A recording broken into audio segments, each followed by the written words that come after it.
Most people are chasing the newest way to make money.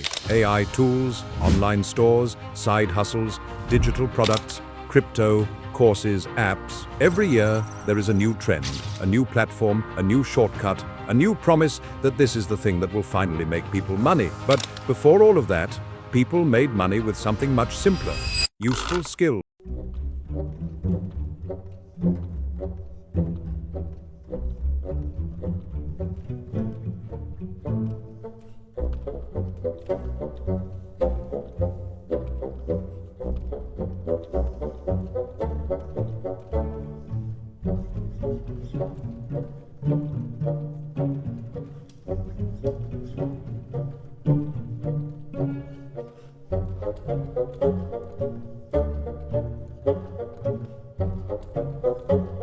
Now things are changing.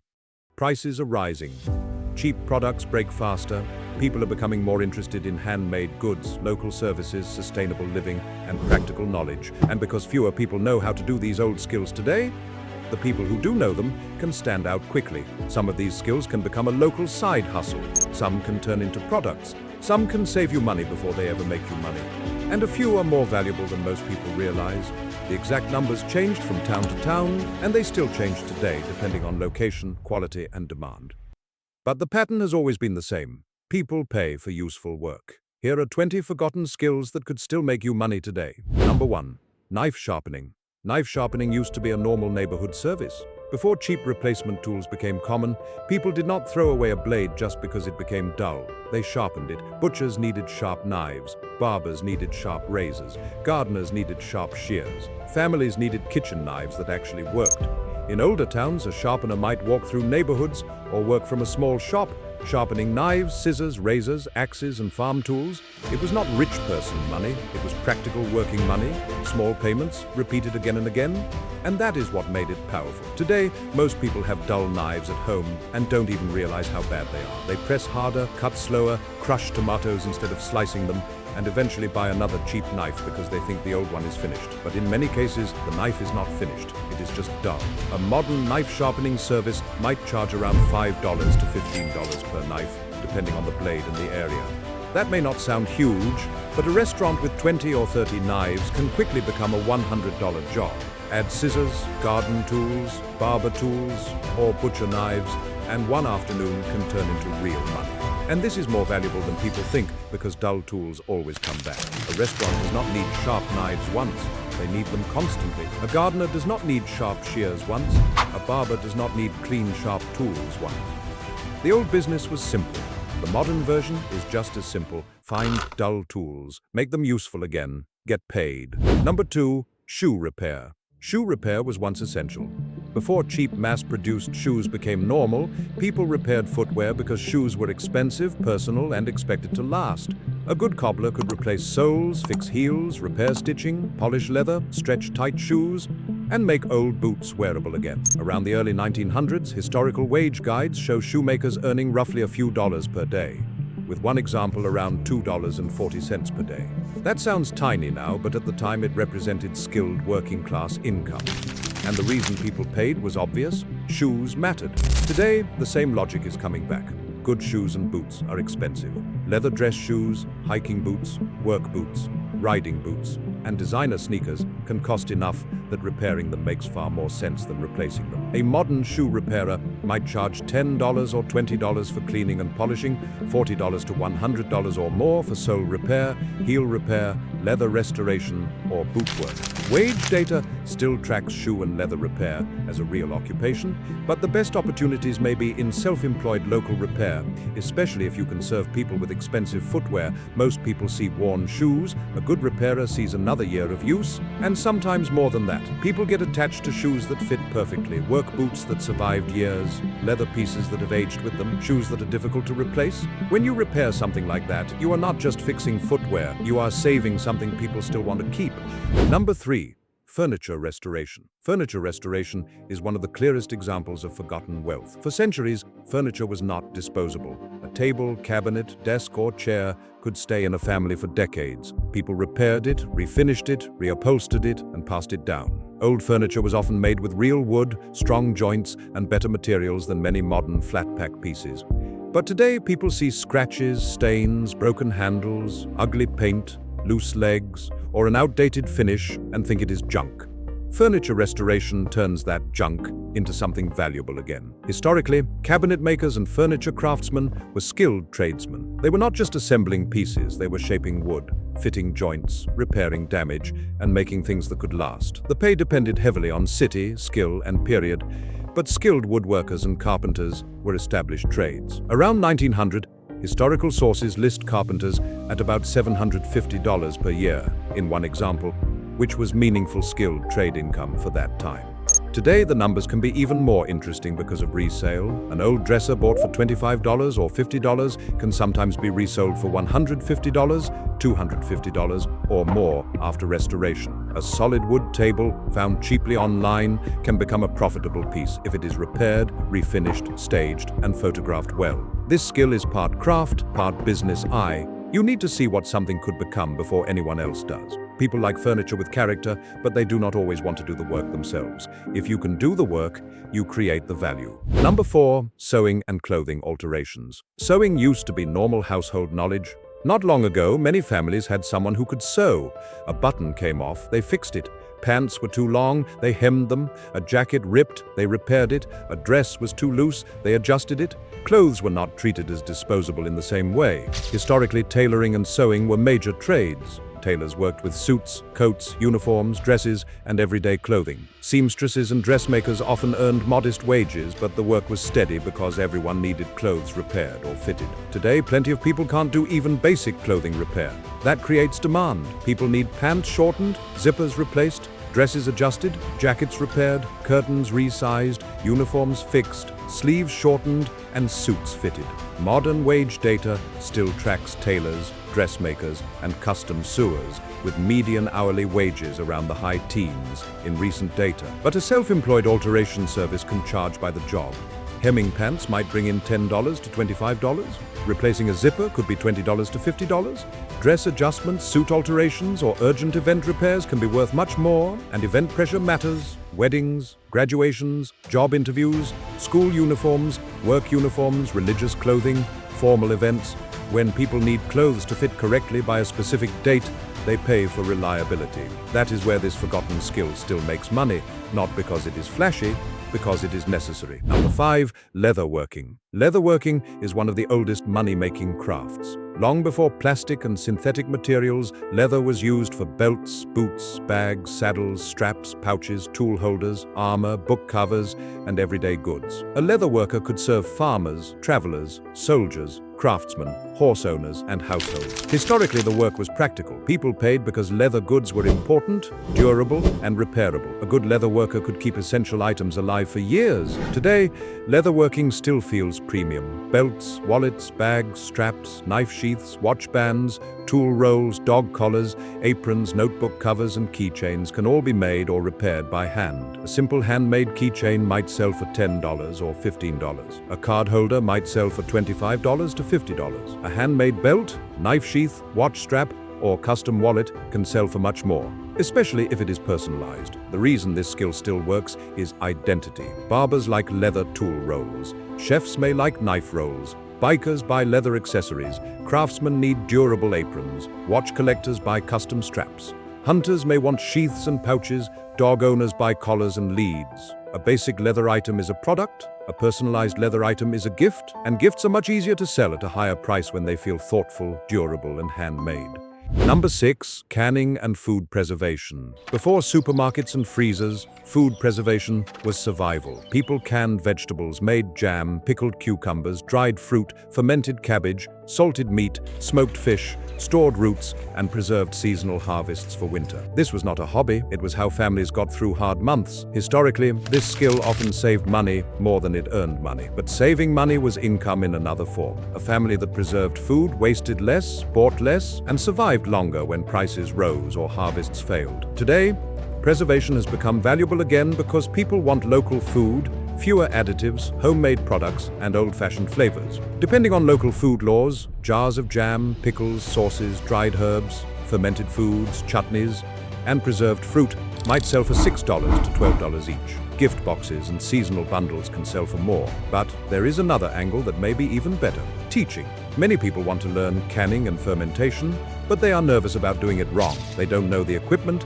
they don't know the safety rules, they don't know where to begin. A local workshop teaching food preservation could charge $25, $50, or more per person, depending on the area and format. You are not just selling jars, you are selling confidence. And in a world where people feel disconnected from basic life skills, confidence has value. Number 7, beekeeping. Beekeeping has been valuable for thousands of years. Honey was used as food, sweetener, medicine, and trade. Beeswax was used for candles, seals, polish, cosmetics, and religious purposes. In a world before cheap sugar and electric lighting, bees were serious assets. Historically, beekeeping could be household work, farm work, or a specialized trade.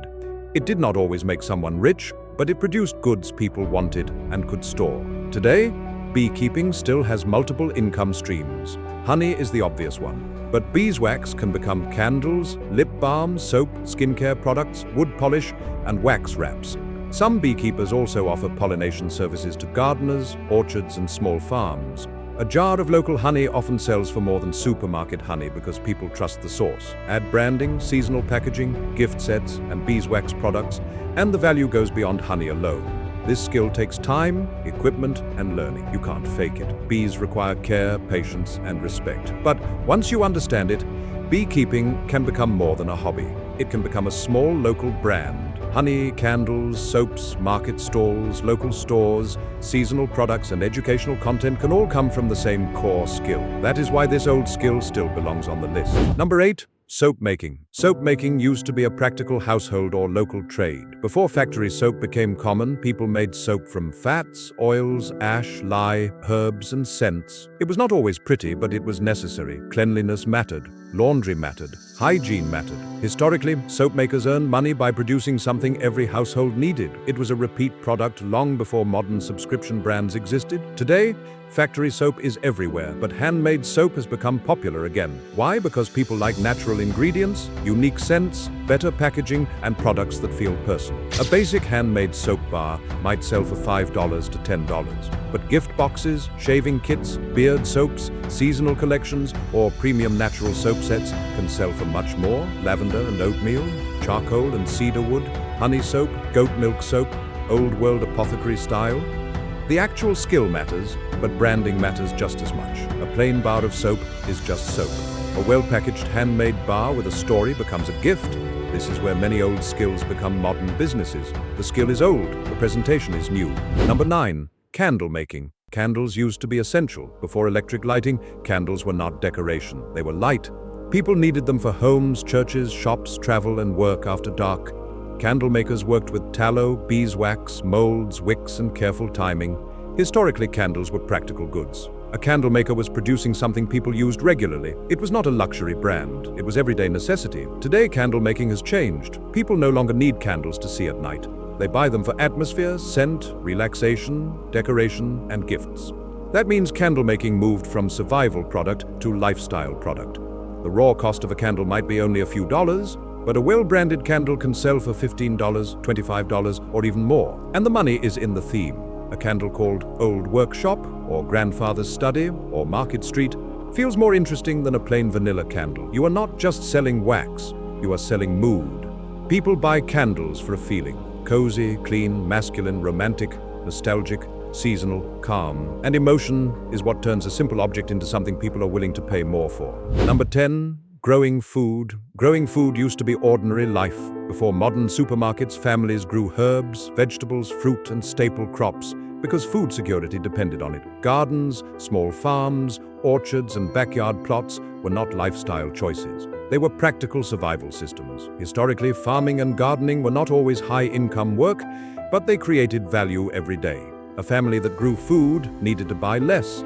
A market gardener could sell herbs, vegetables, seedlings, or fruit locally. Today, many people want to grow food, but don't know where to start. That creates several opportunities. You can grow herbs, seedlings, microgreens, vegetables, mushrooms, or small fruit plants. You can sell starter plants in spring. You can help people set up balcony gardens, raised beds, or herb boxes.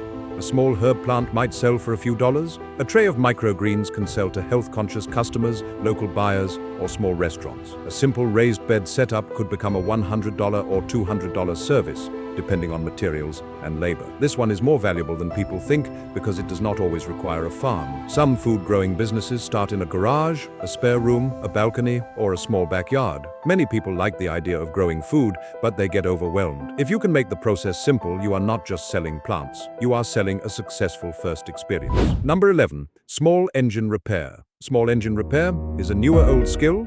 It grew with lawn mowers, generators, scooters, chainsaws, leaf blowers, pressure washers, and other small machines. As machines entered daily life, people needed someone who could keep them running. Historically, repair culture was normal. People did not instantly replace machines, they fixed them. Mechanics, handymen, and practical tinkerers could earn money because machines were valuable and repair saved people money. Today, this skill can still pay surprisingly well. Lawn mowers, generators, scooters, chainsaws, and pressure washers break all the time. And often the problem is not that complicated. Old fuel, dirty carburetor, bad spark plug, clogged filter, dead battery, cracked fuel line.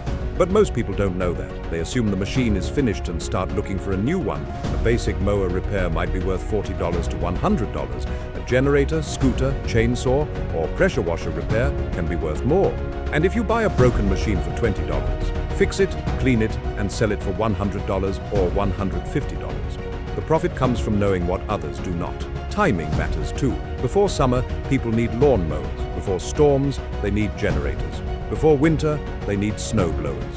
When someone needs a machine fixed quickly, convenience has value. Number 12, bicycle repair. Bicycle repair has been valuable since bicycles became everyday transport. For many people, a bike was not a toy. It was how they got to work, carried goods, visited family, or moved through a city. Repair shops kept wheels turning, brakes working, and chains moving. Historically, bicycle mechanics made modest but useful income because bikes needed constant maintenance. Today, bicycles are still everywhere, but most people still don't know how to maintain them properly. Flat tires, brake adjustments, chain replacement, gear tuning, worn cables, loose handlebars, broken pedals, and squeaky wheels are common problems. A flat tire repair might bring in $10 to $25. Brake adjustments, gear tuning, chain replacement, or a full basic service can bring in more. The flip strategy can also work. Buy a neglected bike for $30, repair it, clean it, and resell it for $100 or more if the bike is decent. Many bikes are not truly broken. They are just ignored. Someone gets a flat tire, puts the bike in storage, and forgets about it. Someone sells a bike cheaply because the brakes rub or the gears skip. If you know what to look for, those are opportunities. Bike repair is also practical because the tools are relatively small. You do not need a giant workshop to start. You need knowledge, basic equipment, and customers with bikes they do not know how to fix. Number 13. Carpentry. Carpentry is one of the oldest money-making skills in the world. For thousands of years, people have needed shelter, furniture, doors, fences, carts, tools, shelves, barns, cabinets, tables, and storage.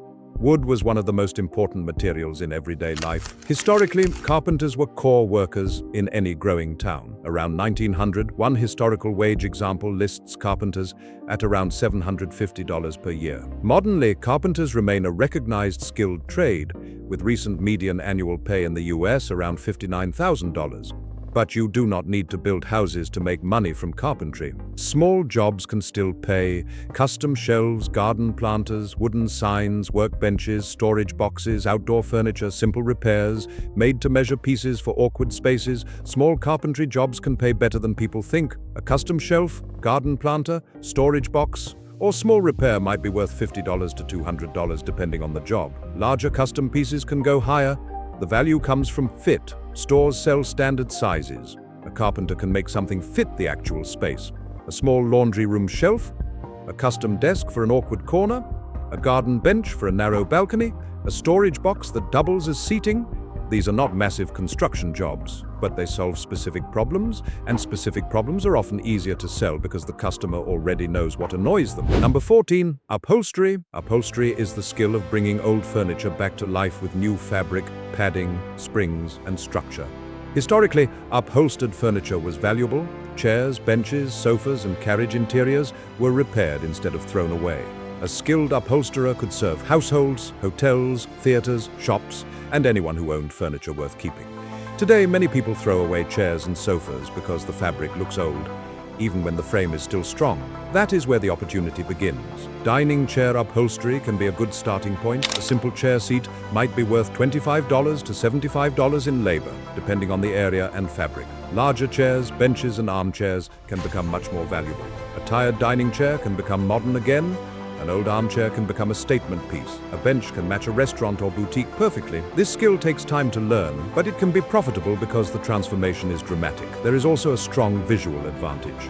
Before and after content works extremely well. People love seeing something old, stained, and forgotten become clean, stylish, and useful again. That means upholstery is not only a service, it is also content-friendly. You can show the process, the fabric choice, the stripping, the padding, the final reveal. A good transformation sells itself. Number 15. Basic welding and metalworking. Metalworking is one of the oldest skilled trades in human history.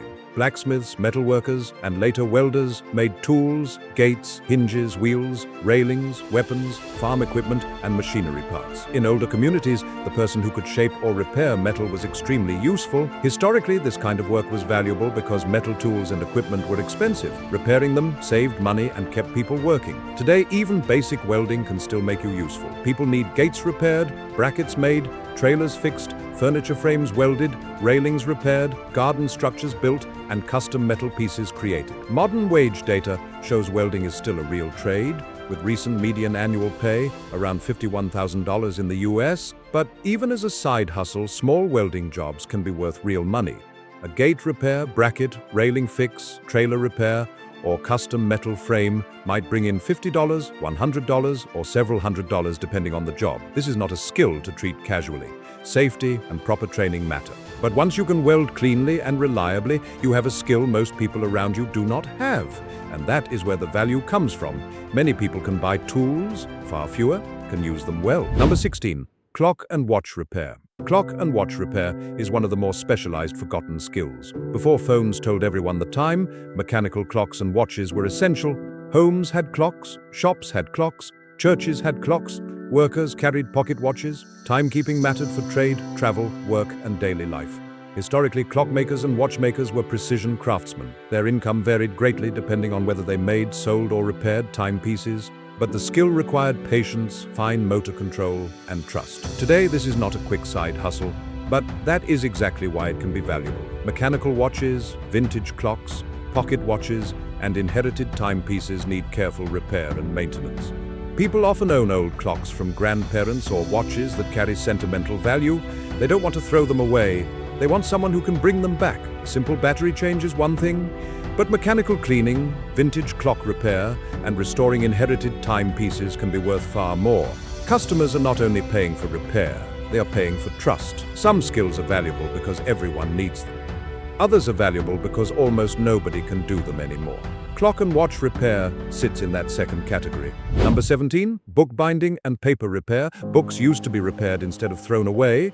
Covers were replaced, pages were sewn back in, family Bibles, journals, ledgers, legal records, and important documents were preserved. Historically, bookbinders served printers, libraries, churches, schools, government offices, businesses, and families. Before everything was digital, paper records mattered. A well-bound book could last generations. Today, bookbinding can be both a repair service and a product business. You can restore old books, repair damaged covers, create handmade journals, make leather-bound notebooks, bind sketchbooks, or produce custom guest books for weddings.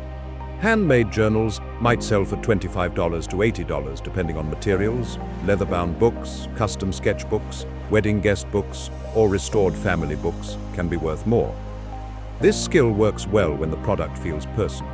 Writers, artists, collectors, students, and gift buyers all like handmade books because they feel meaningful. And in a digital world, quiet physical things can feel surprisingly valuable. People spend all day looking at screens. A handmade notebook feels different. A restored old book feels different.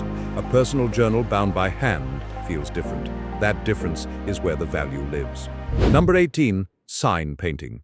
Before vinyl signs and digital printing, signs were painted by hand. Shop windows, restaurant menus, barber signs, trucks, market stalls, walls, storefronts. A good sign painter helped a business get noticed before the age of online ads.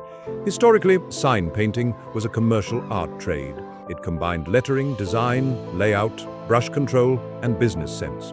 The customer was clear: shops, markets, restaurants, tradesmen, and anyone who needed people to see their name. Today, hand-painted signs are coming back because they feel authentic. A digital sign can look clean, but a hand-painted sign has character. Cafes, tattoo shops, barbershops, restaurants, vintage stores, breweries, and boutique brands often want that handmade look. This one can become surprisingly profitable because the customer is often a business. A small window sign might be worth $100 or more. A wall sign, menu board, storefront design, or hand-painted logo can cost several $100s, depending on size and complexity. This skill is not just art, it is commercial art. If your lettering helps a business look memorable, that business may pay for it. The world became digital, but people still walk past physical storefronts, and a good sign still stops the eye. Number 19, foraging and wild food knowledge. Foraging used to be everyday knowledge. People knew which plants, berries, herbs, mushrooms, nuts, and roots could be used.